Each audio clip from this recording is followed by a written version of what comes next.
ইরানের রাজধানী তেহরান থেকে সরিয়ে নেওয়ার সিদ্ধান্ত নিয়েছে দেশটির সরকার। তেহরানের বদলে নতুন রাজধানী হবে উপকূলীয় মাকরান অঞ্চলে। সম্প্রতি এক সংবাদ সম্মেলনে এ তথ্য জানিয়েছেন ইরান সরকারের মুখপাত্র ফাতেমেহ মোহাজেরানি। তেহরানে জনসংখ্যা ও পানি বিদ্যুতের চাপ বেড়ে যাওয়ার কারণেই এমন সিদ্ধান্ত নেওয়া হয়েছে বলে জানান তিনি। উপকূলীয় মাকরান অঞ্চলে রাজধানী হলে কৌশলগত ও অর্থনৈতিক সুফল পাবে ইরান। হঠাৎ করেই রাজধানী সরিয়ে নেওয়ার প্রসঙ্গ আসেনি ইরানে। প্রায় ৩ দশক আগেই তেহরান থেকে রাজধানী সরিয়ে নেওয়ার আলোচনা শুরু হয়েছে সেখানে। ২০১০ সালেও এই বিষয়ে আলোচনা উঠেছিল, যার কারণ পরিবেশগত ঝুঁকি মোকাবিলা। ইরান সরকারের মুখপাত্র বলেন, রাজধানী স্থানান্তরের সিদ্ধান্ত নতুন নয়।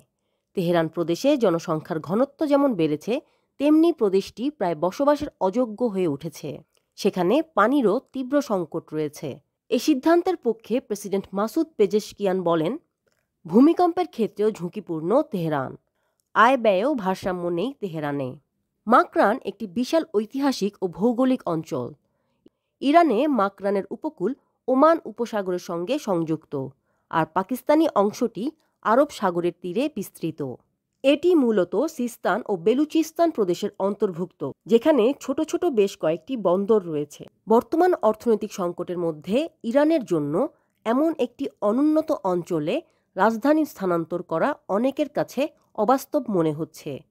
তাই সরকারের এই সিদ্ধান্ত নিয়ে সমালোচনা শুরু হয়েছে দেশটিতে। সমালোচকরা বলছেন, নতুন রাজধানী হলে ইরানে অর্থনৈতিক ক্ষতি হবে বিপুল পরিমাণে। Amina Lucy, news desk, news Asia TV.